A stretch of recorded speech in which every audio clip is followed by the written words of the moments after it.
여당에서는 김만배 씨의 새로운 녹취록을 공개하면서 윤석열 후보를 비판했습니다. 함께 보시죠. 이 내용입니다. 윤석열 영장 들어오면 윤석열은 죽어. 그러자 정의영 회계사가 죽죠. 원래 죄가 많은 사람이긴 해, 윤석열은. 그러자 김만배, 되게 좋으신 분이야. 나 꼭 잡으면서 내가 우리 김 부장 잘 아는데 위험하지 않게 해라고 했다. 라는 녹취록이 있다며 여당에서는 새로운 녹취록 내용을 공개했습니다. 자, 손정희 변호사님, 이거 어떤 내용이죠? 이거는 사실 여권에서 새로운 녹취 파일을 공개하면서 윤석열 후보가 대장동 사건과 연루되어 있지 않겠느냐라는 새로운 의혹을 제기하는 것인데요. 새로운 것은 아닙니다. 그 전에 김만배 씨가 윤석열 후보를 두고 윤석열은 나랑 싸우는 사람이다. 윤석열과 모종의 관계가 있는 것처럼 이야기한 녹음 파일이 기존에 있었기 때문에 이 다음에 이 녹취록이 어떤 새로운 구체적인 사실을 입증한다 이렇게 보기는 어려울 것 같고요. 다만 이제 김만배 씨가 조금 허황되게 가시하는 측면에서 본인이 가지는 권력적인 어떤 사람들을 임의를 가시했을 가능성은 있는데 여러 차례 이렇게 윤석열에 대해서 영장 들어오면 죽어, 내가 입을 열면 끝나 이런 취지로 주장을 한다는 것은 좀 윤석열 후보 측에서 나는 김만배 씨와 술도 한 번 제대로 먹은 적 없다, 차도 제대로 먹은 적 없다 이렇게 답변하기보다는 좀 더 구체적인 설명이 따라야 되지 않을까 생각이 들고요. 현재로서는 이 녹취록의 신빙성은 이재명 후보 측에서도 윤석열 후보 측에서도 부인하고 있는 실정이기 때문에 이 말을 곧이곧대로 믿기는 어려운 상황입니다. 아, 그렇군요. 이 녹취록 말을 곧이곧대로 믿기 어렵다. 손정희 변호사님 의견 주셨습니다. 김수현 교수님, 특히 그 부분 되게 좋으신 분이야. 내 손을 꼭 잡으면서 윤 후보가 내가 우리 김 부장 잘 아는데 위험하지 않게 해라고 했다. 라는 김만배 씨의 저 워딩을 저게 사실이냐 아니냐에 따라서 여당이 공개한 이 녹취록이 파급력이 있냐 아니냐.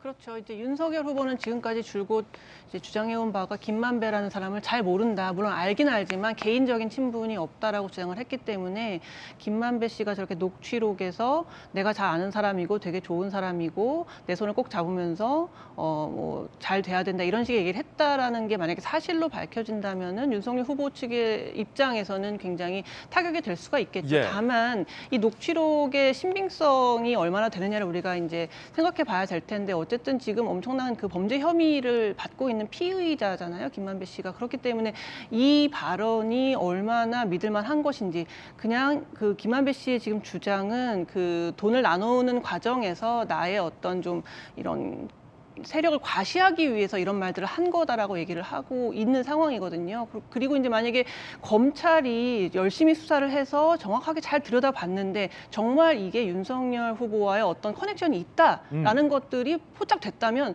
당연히 수사를 더 보강해가지고 기소를 하든 소환을 하든 했겠죠. 그런데 지금 검찰에서 어쨌든 두 가지 가능성이 있습니다. 첫 번째, 검찰이 제대로 일을 안 했다.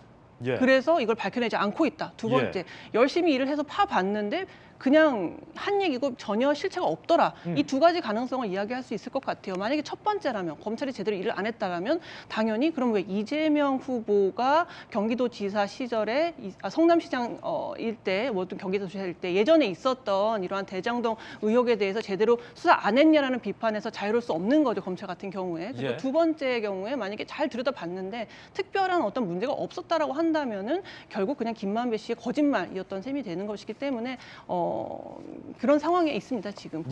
그런가 하면 민주당에서는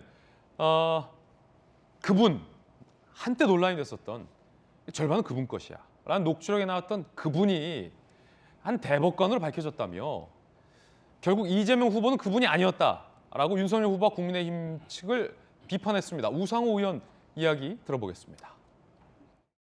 오늘 제가 공개한 내용으로 윤석열 후보와 김만배가 매우 깊은 관계이고 이재명 후보가 대장동 사업에서 아무런 이득을 취한 것이 없다는 사실이 확실하게 드러나는 것입니다. 윤석열 후보 측은 이재명 후보에게 반드시 사과해야 합니다. 대장동 그 사업이 설계될 때 시장이 누구였었는지 그리고 그 관계자들이 누구였었는지를 지금도 우리 모두가 다 알고 있듯이 상식선에서 이해되는 부분인데 그것을 상대방한테 뒤집어 씌우는 행동은 정치 도의가 아니라고 생각합니다. 자, 그리고 나서 이제 그분 논란도 상당히 뜨거운데 추가 녹취록이 공개됐는데 전재수 의원님, 민주당에서는 그분이 이게 또 다른 녹취록에 나오는 그분이라는 표현이 대법관이다라고 주장하고 있고 야당에서는 그때 그분과 이 그분이 맥락적으로 다른데 대법관으로 퉁치려 하냐라고 또 재반박하고 있는 그런 상황입니다. 소위 그분 미스테리. 여야 의견 들어보죠. 어제 원희룡 그 국민의힘 정책본부장이 그분이 이제 그 이재명 후보의 대법원 판결에 참여했던 대법관이었다라고 이야기를 하면서 이제 이게 사실관계가 틀려가지고 공직선거법상 허위사실에 해당될 가능성이 있어가지고 급히 또 수정을 했죠. 그 대법관은 이재명 후보가 대법원 이제 판결을 받을 때 재판을 할 때 이제 법원 행정처장으로 이제 근무했다는 사실이 이제 드러나니까 원희룡 본부장이 급하게 이제 수정을 했는데요. 일단은 그 녹취록에 나오는 그분을 가지고서 국민의힘이 그분은 이재명이다, 대장동 비리의 몸통이다, 얼마나 지난 거의 반년 가까이를 지금 그렇게 이제 해왔습니다. 그렇게 이제 프레임을 씌워왔죠. 근데 그것이 아니라는 정황들이 계속해서 드러나고 있습니다. 특히 이 지금 김만배 씨와 정영학 씨 이 저 녹취록이 17개가 더 공개가 됐는데 이것은 민주당이 만든 것이 아니고 이 범죄 혐의자들이 자기네들끼리 주고받은 그 녹취록이 녹음이 된 겁니다. 그렇다는 말씀을 먼저 드리고 이 그분에 대해서는 장영 국정감사에 서울중앙지검장이 직접 나와가지고 그분으로 통칭되는 사람은 정치인이 아니다라고 이미 언급을 했고 그다음에 김만배, 정영학 씨가 계속해서 녹취록에서 이야기를 하지 않습니까? 10년 동안 이재명에게 로비를 했는데 CR도 먹히지 않더라. 내가 이재명한테 돈을 줬어, 뭘 줬어. 뭐 이런 이야기도 계속해서 나오고 있는 거 아닙니까? 그리고 지금 이제 이 현직 대법관 이야기까지 나오는데 그 전에 권순일 대법관 나오죠. 예. 그다음에 현직 검사 나오죠. 그다음에 검사 출신 변호사들 이야기 나오죠. 이것이 저희들이 대략적으로 지금 짜맞춰지는 게 이제는 서서히 드러나고 있습니다. 이 범죄 혐의자들의 대장동 개발 사업의 시드머니, 범죄를 저지르는 시드머니는 부산저축은행 1,150억 불법 대출을 받아가지고 그 돈을 가지고 남욱 변호사가 대장동 땅의 3분의 1을 계약금을 걸고 쭉 삽니다. 그리고 이것이 수사가 됐는데 수사를 할 당시에 기소를 안 하게 되는데 여기에 기소를 안 하게 되는데 이 사건을 윤석열 후보가 사건 수사를 했죠. 기소를 안 했죠. 그리고 이때 당시에 변호사가 박영수 특검입니다. 그리고 박영수 특검이 나중에 박영수 특검의 딸이 돈을 받지 않습니까? 하천대유로부터. 그리고 곽상도 아들도 돈을 받습니다. 그리고 뿐만 아니라 윤석열 후보 아버지 집을 김만배 씨 친누나가 직접 그 집을 사줍니다. 그런데 그 집이요. 대출을 받아가지고 사는데 지금 대출 이자가 월세를 받는 것보다 더 많습니다. 지금 월세를 주고 있는데 어떤 사람이 집을 사는데 대출 이자가 월세보다 적습니까? 대출 이자보다 월세가 많아야 그 집을 사든가 할 거 아닙니까? 왜 삽니까, 그거를? 그렇기 때문에 지금 부산저축은행으로부터 대장동 비리가 시작이 되고 그리고 그 끝은 50억 클럽으로 이 사건이 끝이 납니다. 제가 누누이 말씀을 드렸지만 이 비리는 돈을 따라가는 수사가 돼야 되고 계좌 추적이 반드시 돼야 됩니다. 돈을 따라가는 수사를 하다 보면 그 돈이 어디서 나왔고 어떻게 흘러가지고 누구 호수무에 들어갔고 누가 금전적 이득을 보고 경제적 이득을 받는지만 밝혀내면 이 거부는 드러나게 돼 있는 겁니다. 지금 돈 받은 사람들 그리고 나오고 있는 등장인물이 전부 다 국민의힘 사람들 아니면 국민의힘 관계자들입니다. 그렇기 때문에 조만간 이 대장동 비리 사업은 이 대장동 개발 비리는 반드시 이 사건의 전말이 드러날 수밖에 없다. 이미 하나씩 드러나고 있다. 알겠습니다. 이 말씀을 드리도록 하겠습니다. 그분은 이재명 후보가 절대 아니다. 오히려 국민의힘 쪽이다. 김은혜 의원님.